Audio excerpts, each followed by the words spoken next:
Well, the 6-0 shellacking Olympique Marseille gave us in the French Cup 9th round was a wake-up call. We lost the next game, and then we're back on a winning streak. We're doing so well, we're actually in the automatic promotion spot from the Championnat National up into League 2.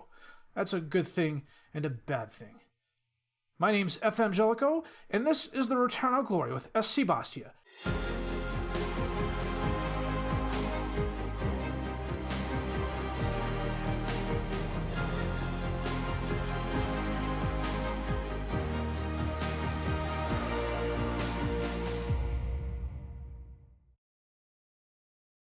The first 10 weeks of the season or so, we were right around mid-table, and I was happy with that. And then our offense managed to pick it up. Instead of draws, we were winning, and we've managed to win ourselves all the way up to second place with 40 points. That's automatic promotion into League 2 next year. I don't know how I feel about that, to be honest with you. The squad is young. I've got some talent. I think if we go, we have a good chance of staying, but we also have a chance of getting relegated back down right away. The other problem I have is that I'm playing a lot of my really good youngsters, and they're starting to get noticed. I turned down at least 7 offers from Mark Parent in the January transfer window, and that's the January transfer window in France where you can only sign players from your level of football or lower. What happens when we get to open season? I don't know. It's definitely going to be interesting to find out. Our one saving grace has been we're doing so well on the payroll that if I want to re-sign some of my youngsters to better contracts and tie them down with contract extensions, I've been able to do that. The last time we met was that 6-0 shellacking when Olympique Marseille came to our house and just absolutely thumped us. We followed it up by letting another 6 goals in against US Concarneau. Boris Bell and Jean-Paul Grachangelini had goals for us, but they absolutely just thumped us from beginning to end. It was 3-0 at the half, 3-1 at the half. And then they scored 2 goals within the space of 7 minutes in the second half. It was just... They're a good team. They're 4th in the league. But, 12 goals in 2 games is just... We followed it up by getting ourselves right against Cuveli-Rouen, a 2-0 shutout. Sophie and Boris Bell brace of goals. We then drew with Shadow Row, 2-2. Sophie and Boris Bell and Doumbia with goals. We were going to come back for the Leon Duchère game, but frankly, I was in a groove, and we played them offline. We won that game 4-2. Grachangelini a goal, Pereira a goal, Santini a goal, and Jean-Marc Parent a goal in extra time. We're going to play PAU FC today, but first we're going to look at the transfers. And this was it. We weren't all that active. Cyril Roux went out on loan to AS Porto Vecchio, and they're paying his salary. Jean-Marc Parent had offers from League 2 teams, and they were just absolutely lowballing me. 2,500 euros, 1,000 euros paid over 3 payments, and it was stupid. And the good news is, every single one that came in, he was all, I have a little interest in talking to them, so I felt really good about just saying, nope. Hopefully we can keep the band together for a long, long time. I don't know how that's going to happen. We'll have to wait and see. We had 3 ends. These were all free transfers that my scouts found. I brought them in on trial and signed them ahead of time. Bogdan Zekovic is a winger, 23 years old, 2.5-star current ability, 3-star potential ability. Brought him in for depth more than anything else because he can play 5 positions, 4 of which he's actually fairly decent at. He's not weak in any one area, but he doesn't excel in any one area, and that's a good deal for me. Next in, Ricardo Pereira. He literally showed up at the stadium and said, hey, I want a chance. I brought him in on trial, and I liked what I saw. 3-star current ability, 4-star potential ability. Again, plays 2 positions really well. Can also be a striker if need be. That's one of the big reasons I signed him. Laval is just not getting a lot of playing time here because I'm playing that 4-3-3 with the defensive midfielder. And while Bezecourt is a good attacking midfielder, Pereira is a better option. And Bezecourt, frankly, is better on the left side. The last one, Kevin Apin, who was found by my scouts, offered him a trial. He came in. Again, I saw what I liked. He's another one of those players who doesn't excel anywhere, but he's not really bad anywhere either. The nice thing is he also plays 3 positions really well. He's a very good defensive midfielder. He will spell Arcanglia. 3.5-star current ability, 3.5-star potential ability, 23 years old. He's got a future here, if not as a full-time starter, at least as part of the rotation. Today, though, we are playing PAU FC, so I'm going to go through, check the best 11 here and my reserves, and we'll be back with that match in just a bit. A half hour in, absolutely no highlights this first half. I didn't go over the team stats at the beginning of the episode, but needless to say, we still lead the national in yellow cards. I think we have 54 now, 55, because Doomby just picked up one right before the half. Last game, Diaco Fofana, my defensive right back, got a yellow card. I was in the process of telling him, hey, you need to calm down. And he got another yellow card, got sent off. We were man down, and we still managed to score a goal after that.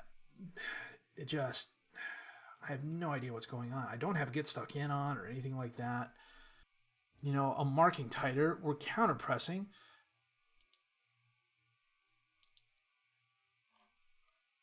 And we're pressing more urgently, and I'm using tighter marking, but that shouldn't lead to 55 yellow cards now.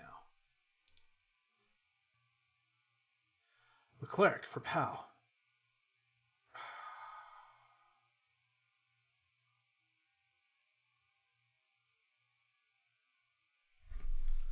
I literally told him to calm down at the halftime talk.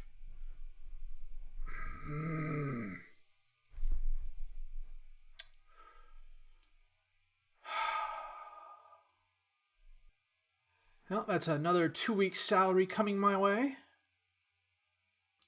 60 minutes here, we're going to make a sub. My personal policy has always been, we got Roncaglia off, we brought on Appen. My personal policy with cards has always been, if it's a double yellow and it's questionable, I'll take a look at it. If I think it's deserved, you get 1 week's salary. If it's a double yellow and you get sent off,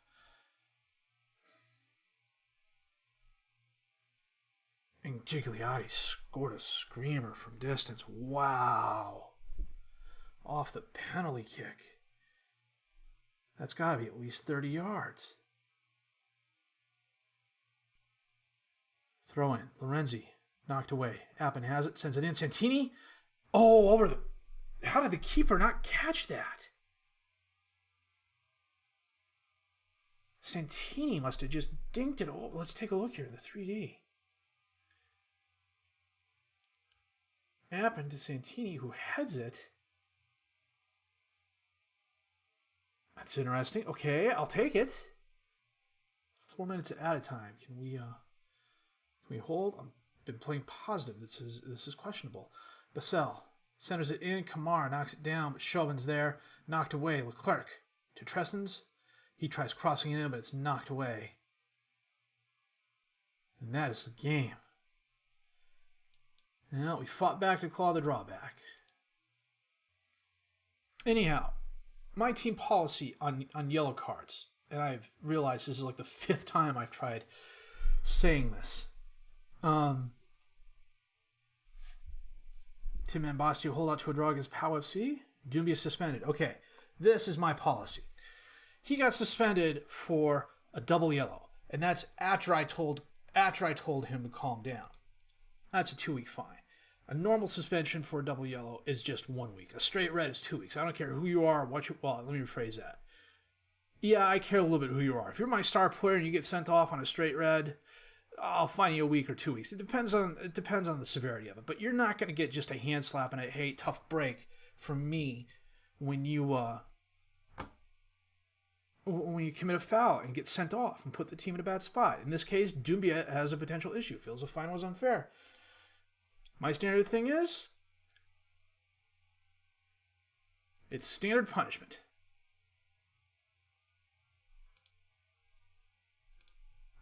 And now he's upset. Well, you know what, dude? You shouldn't have gone in with the 2-foot lunge when you already had a yellow card. Yeah, let me go back to the team stats here real quick. I was wrong. 57 yellow cards. Yeah. 37 goals is 3rd highest. 23 goals is 6th best. At one point in time, we had 11 goals, and we let in 12 back-to-back. 6 red cards as well, 1st in the league. It's just... I don't know what I'm going to do. Well, Lamont is currently 1st in the league, so we are going to come back for that match. And who knows, maybe winner is going to get 1st place. And this is what I was kind of referring to earlier. I've got a really good squad in the wings. I've got a really good squad. And a lot of them are getting playing time. Gresh Angelini is already 3.5 stars. Hugo Mariano is 3 stars. And in looking at them and comparing the two, there's a chance Mariano could be better than Gresh Angelini. Both of them are my full-time starters on the defensive back line now. They're 16 years old. And they're my best options to play. If I want to sabotage us and not get promoted this year, I can stop playing the youngsters. But at the same time, I don't know. I think that's doing a disservice. Maybe I'm being overly cautious and overly pessimistic about my chances in League 2 should we get promoted. You know, we were a League 2 team for the longest time. Bastia bounced up and down between League 1 and League 2 for the longest time. It's not like we don't have the facilities for it.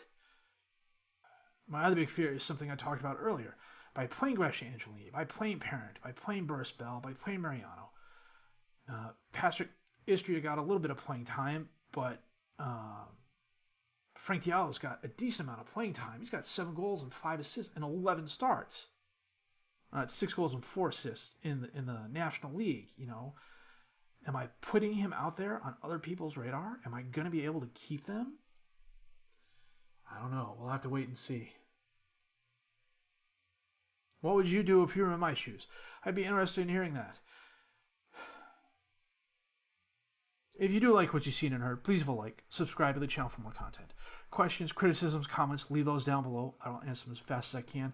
My name is FM19, and I thank you for watching the Ritornu Gloria with SC Bastia, episode 21.